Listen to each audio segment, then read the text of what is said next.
Bonsoir à tous et bienvenue sur Gabon News pour l'information juste.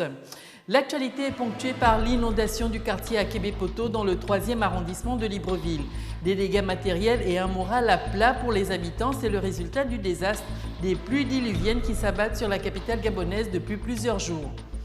L'actualité, c'est aussi l'ouverture de la saison de boxe 2014-2015 avec le traditionnel gala et la remise de dons de matériel. Cette école qui a vu passer de grands noms de la boxe gabonaise. Détail dans un instant. L'école publique de Bambouchine semble avoir été laissée pour compte. Motif, le piteux état dans lequel se trouvent les bâtiments du dit établissement expose les enseignants et les élèves au risque de tout genre. C'est un reportage de Martial Tsonga et de Refus Itsoga. Voilà, un bravo pour lui. Si on ne peut pas dire... C'est une école pas comme les autres. Elle est en plein air avec ses moyens du bord. Ici, enseignants et apprenants sont exposés à toutes les intempéries, aux risques de tout genre, reptiles et bien d'autres dangers. Quand il pleut abondamment, je crois que les élèves ne viennent pas. On se rattrape le lendemain. Oui. Parce que s'il pleut abondamment, non seulement la route est mauvaise, il y a certains qui habitent à Auveng, je n'ai jamais été là-bas, ils pensent que c'est loin. Hein, les amis, quand il pleut, est-ce que vous venez ici? Oui, ceux qui habitent plus loin, Auveng ou encore? Moi, j'habite à... Dans ces salles de classe, il y a un manque de bancs, mais pourtant, ces élèves qui veulent s'instruire, être éduqués et formés pour la relève du Gabon ne demandent que de meilleures conditions. Je voudrais qu'on arrange des tables de banc parce qu'il y a d'autres qui s'assoient à 5, à 4. Je voudrais qu'on arrange des tables de banc, on nous arrange le tableau, on nous ferme la salle de classe. Parce qu'on ne veut pas rester avec des voisins, comme les moustiques, les serpents, les mille pattes, beaucoup de choses comme ça. Je veux qu'ils viennent arranger l'école, qu'on puisse bien être, on puisse bien être à l'aise. La situation actuelle de cet établissement, aussi triste qu'elle puisse paraître, devrait interpeller toute personne de bonne conscience, en premier desquels les pouvoirs publics en charge de l'éducation nationale. L'École nationale de l'administration gabonaise comptera désormais à son actif une nouvelle filière intitulée Formation de management du secteur public. Raison, la Fondation pour le renforcement des capacités en Afrique en partenariat avec les responsables de la direction générale de l'ENA, ont ratifié hier à l'École nationale de l'administration le document de mise en œuvre du dit projet. L'économie de cet échange avec Edgar Kaba, Martial Tsonga et Justin Bitegué. Poursuivre une formation en management du secteur public à l'École nationale de l'administration gabonaise. Voici l'objectif de la signature hier d'un accord de partenariat entre la Fondation pour le renforcement des capacités en Afrique centrale, en abrégé ACBF, et la Direction générale de l'ENA. Selon le directeur général de l'École nationale de l'administration, la pertinence d'une telle démarche s'explique. Il a été conçu pour offrir aux pays africains un nouveau type de manager, doté d'une capacité avérée en management et dans la gouvernance. Ce nouveau manager doit combiner le savoir-faire et le savoir-être. Représentant le ministre du Budget empêché, le deuxième secrétaire général adjoint du ministère du Budget, présent au cours de cette séance, n'a pas manqué d'apporter quelques précisions. En effet, le PFSMP, en acronyme, est né du constat de l'insuffisance de cadres performants en Afrique, capable de s'adapter aux mutations de l'environnement national et international. Ce programme, qui est logé au sein de l'École nationale d'administration, en partenariat avec la faculté de droit et des sciences économiques de l'Université Omar Bongo, porte sur 2 volets, à savoir la formation diplômante, qui débouche sur un master en management public délivré aux fonctionnaires à l'issue de 2 semestres de formation. C'est un programme d'approfondissement de connaissances de niveau Bac plus 5. Le second volet, ce sont les activités du réseau qui visent à créer et à renforcer les relations entre les écoles nationales d'administration de la sous-région. Gageons que la création de cette nouvelle filière à l'ENA puisse réellement permettre de renforcer les capacités de l'administration du pays. La société gabonaise de sécurité connaît aussi des difficultés. Pourtant, le ras-le-bol des employés de celle-ci a poussé ces derniers à barricader l'accès de leur société et pris d'assaut la cour lors d'un mouvement de grève d'avertissement qui s'étendra sur 3 jours. Le point avec Kenny Ongori. Rien à voir avec les mouvements syndicaux de la veille dans la capitale gabonaise. Ce sont les agents de la SGS qui sont montés au créneau pour revendiquer des droits, selon eux bafoués par les nouveaux dirigeants de cette société. Nous nous immobilisons ce jour tout simplement parce qu'il y a un mécontentement dans la gestion de l'entreprise. La gestion, elle est tellement chaotique, nous ne savons pas là où nous allons. Donc plusieurs acquis sociaux tels que les pharmacies, les bons, comment on appelle, les banques, les CNSS, donc nous sont déjà coupés. Une montée au créneau qui traduit le malaise qui prévaut actuellement au sein de cette société de sécurité.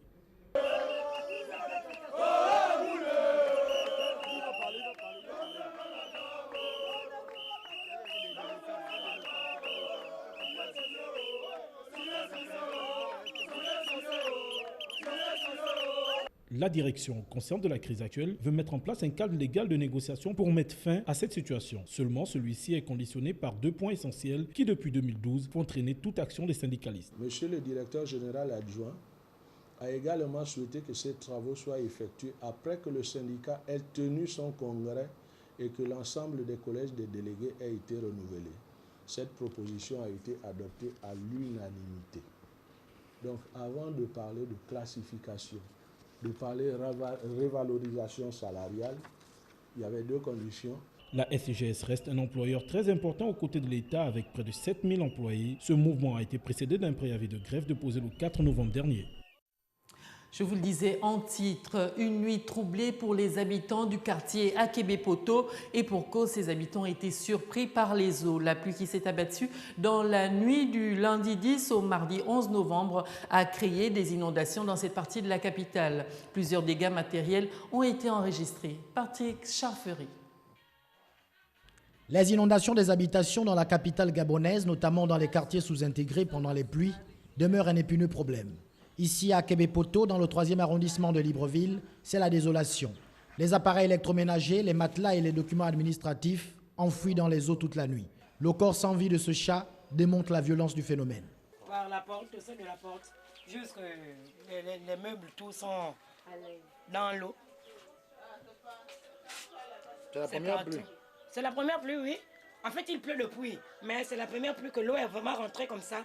Jusqu'au seuil de la porte. L'eau ne rentre pas souvent au seuil de la porte. Ça rentre par les fissures là. Mais c'est la première pluie là.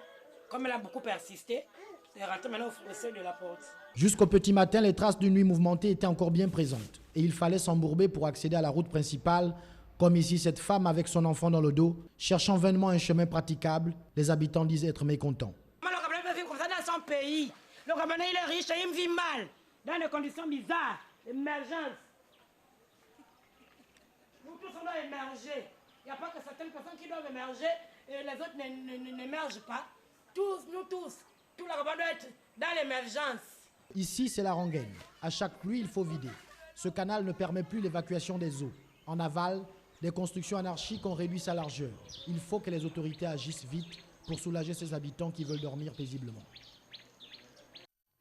Nous parlons de politique à présent. Après sa récente nomination au poste de secrétaire d'arrondissement, Jocelyne Makita a pris ses fonctions samedi au cours d'une cérémonie de passation de charges qui a permis à Alex Bongo Ondimba, le sortant, de remettre à son successeur les dossiers qu'elle devra gérer. La cérémonie a eu lieu au siège d'Akebeville en présence des cadres du parti et des militants. Reportage Justin Bitégué. C'est avec le sentiment du devoir accompli que le membre du bureau politique Alex Bernard Bongo Ondimba a remis le tablier. La première chose, c'est d'abord savoir laisser les choses. Vous voyez, lorsque l'on vous nomme quelque part, il faut que vous sachiez qu'à un moment donné, vous devez partir.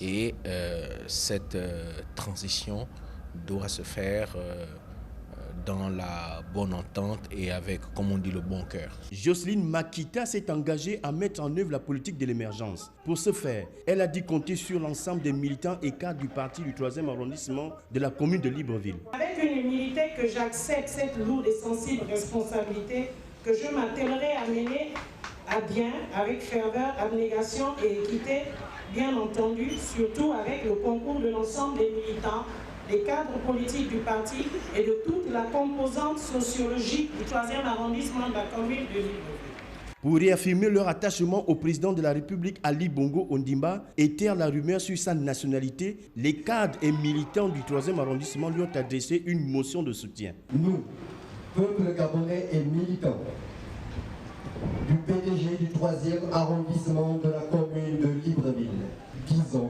non, non et non à l'instrumentalisation.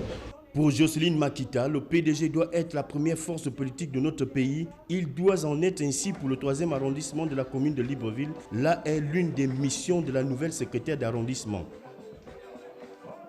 À présent, la Fédération gabonaise de boxe a organisé pendant une semaine un stage de formation destiné aux juges et arbitres. Objectif, accroître le nombre existant déjà afin de répondre à la demande grandissante sur le plan national. Marvin Beryl sur des images de TVS. Afin de répondre à la demande sans cesse grandissante des juges arbitres sur le plan national, la Fédération gabonaise de boxe a initié pendant une semaine un stage de formation dirigé par Maître Aimé Boissa, expert de la zone 3. Pour le président de la FEGABOX, cette formation était plus que nécessaire. La Fédération en avait besoin. Elle en avait besoin, toutes les provinces en avaient besoin. Et la demande devenait de plus en plus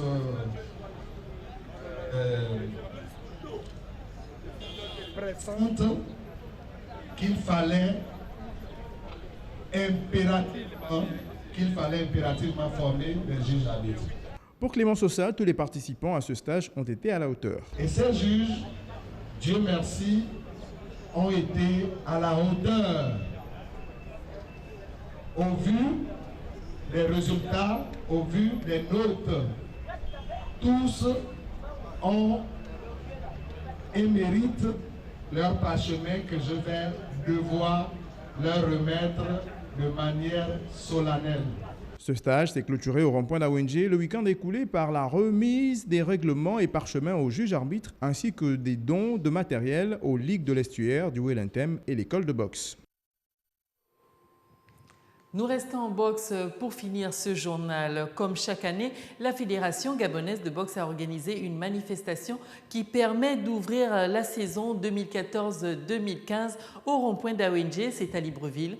Au programme, gala de boxe et de dons de matériel à l'école de boxe ainsi qu'aux ligues de l'estuaire et du Wellington. Marvin Beryl, toujours sur des images de TVS.